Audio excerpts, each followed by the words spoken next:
నా కోడలి కడుపులో బిడ్డ లేదని ఎలా అంటావు?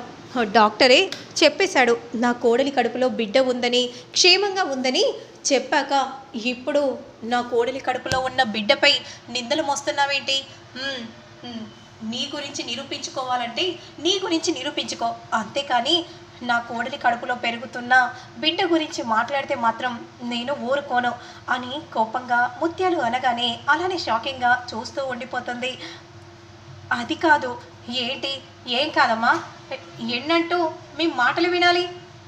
మేము మాత్రం వినం. దయచేసి నా కొడుకు కోడల జోలికి నువ్వు రాకుండా ఉండడమే మంచిది అని ముత్యాలు చెప్పగానే ఇక వెంటనే విజయాంబిక ఏం చేయాలో అర్థం కాక ఇక్కడ ఇక నేను వెళ్ళిపోతున్నాను. నేను తప్పు చేయలేదని నా తమ్ముడికి ఎలాగైనా నేను నిరూపించుకోవాలని అనుకున్నా.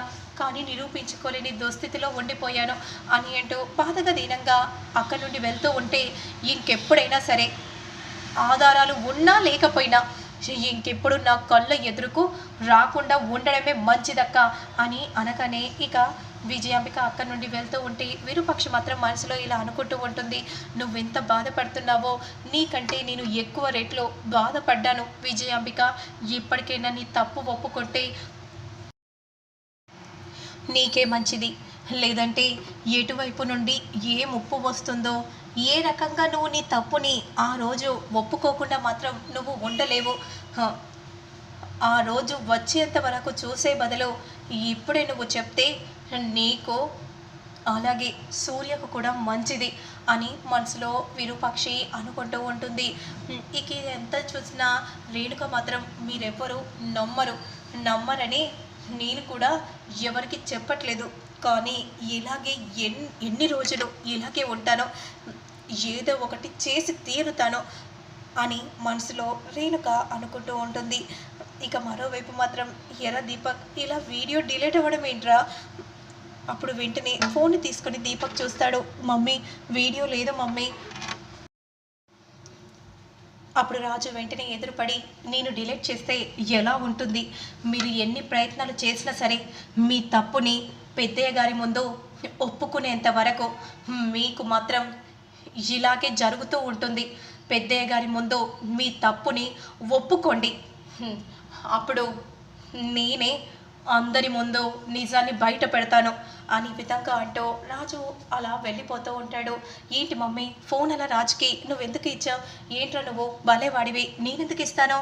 హలో ఎక్స్క్యూజ్ మీ దీపక్, ఫోన్ని ఎవరైనా కావాలని తీసుకుని డిలీట్ చేయరు, తెలియకుండా తీసుకొని డిలీట్ చేస్తారు. అది నువ్వు తెలుసుకుంటే మంచిది అని అనగానే ఒక్కసారిగా దీపక్ షాక్ అయిపోతాడు. రూప లేవగానే అమ్మాయి గారు many more happy returns of today అనే విధంగా అంటూ వెంటనే రూప చేత కేక్ని నైట్ టైం కట్ చేపిస్తారు. ఇక అందరు కూడా రూపకి విషెస్ చెప్తూ ఉంటే ఇక ముత్యాలు అలానే చూస్తూ ఉంటుంది. పుట్టినరోజు శుభాకాంక్షలు అని అనగానే ఇక రూప చాలా సంతోషపడిపోతూ ముత్యాలని అలానే చూస్తూ ఉంటుంది.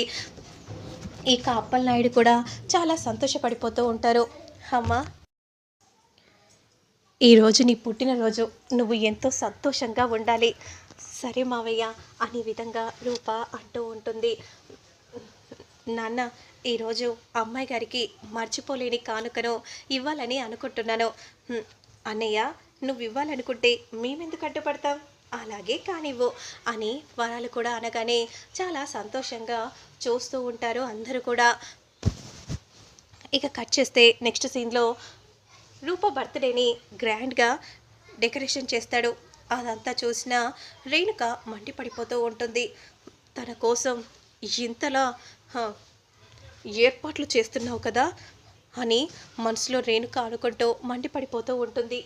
ఎప్పుడు రూప రూప రూప రూప ధ్యాసే, మరే ధ్యాస లేదు. ఎందుకు ఇలా మారిపోతున్నాడో అర్థం కావట్లేదు. నా గురించి ఒక్కరోజు కూడా ఆలోచించలేదు. అసలు ఈ విషయం ముందుగా ఆ శ్వేతకు చెప్పాలి అని అంటూ రేణుక వెంటనే శ్వేతకు ఫోన్ చేస్తుంది.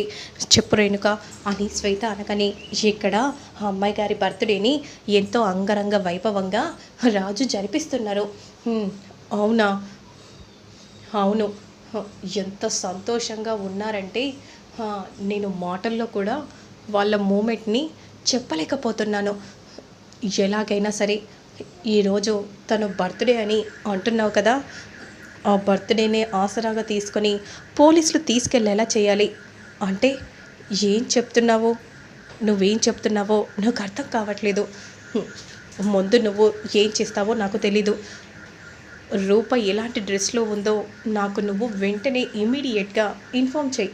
అలాగే తన కార్ కీస్ నాకు కావాలి. నువ్వేం చేస్తావో నాకు తెలీదు. ఈ రెండు నాకు త్వరగా నువ్వు చెప్పాలి.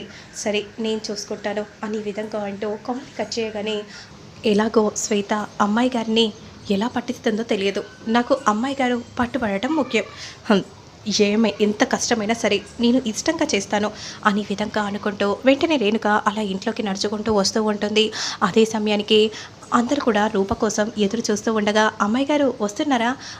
వస్తున్నాను రాజు అని అంటూ అలా క్రిందికి నడుచుకుంటూ వస్తూ ఉంటే అందరు కూడా రూపనే చూస్తూ ఉంటారు చాలా సంతోషంగా. అమ్మాయి గారు, many more happy returns of the day. ఈ చీరలో మీరు ఎంతో అందంగా కనిపిస్తున్నారు అని విధంగా అనగానే, thank you Raju, thank you so much అని విధంగా రూప ఈ విధంగా చాలా సంతోషంగా అంటూ ఉంటే రేణుక మండిపడిపోతూ ఉంటుంది. ఇక అంతలో రేణుక మాత్రం రూప దగ్గరికి వచ్చి, మీ చీర మాత్రం చాలా బాగుంది అమ్మాయి గారు, మీతో ఒక ఫోటో దిగాలని ఉంది అని విధంగా అంటూ వెంటనే రేణుక కావాలని అలా ఫోటో దిగుతుంది. ఏంటి రాజు సడన్గా నాతో కలిసి రేణుక ఫోటో దిగడం ఏంటి? ఏమో అమ్మాయి గారు, రేణుక ఎప్పుడు ఎలా ఉంటుందో ఎవరికి అర్థం కాదు కదా అని రాజు అంటూ ఉంటాడు. అవును రాజు, నువ్వు చెప్తుంది కూడా నిజమే అని రూప అనగానే, మరోవైపు రేణుక మాత్రం ఫొటోస్ని సెండ్ చేస్తుంది.